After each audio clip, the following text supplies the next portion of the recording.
సహోదరి సహోదరులు, ఒకసారి మనల్ని మనం పరిశీలించుకున్నట్లయితే, ఈ రాత్రి తక్కెట్లో దేవుడు మనల్ని తూచినట్లయితే అడుగుతున్నాను, దేవుని దృష్టిలో నమ్మకంగా కనిపిస్తామా? మనం దేవుని దృష్టిలో యథార్థవంతులుగా కనిపిస్తామా?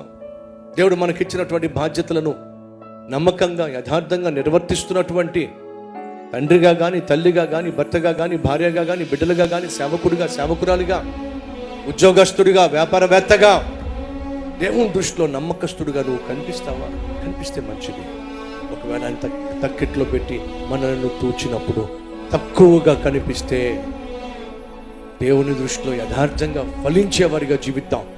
అందుకోసం ఒక టైం తీసుకుందాం. ప్రభువా, 3 months టైం నాకు అయ్యా, ఈ 3 monthsలో నేను ఫలించకపోతే అప్పుడు నువ్వు అన్నట్టుగానే శిక్ష విధించు.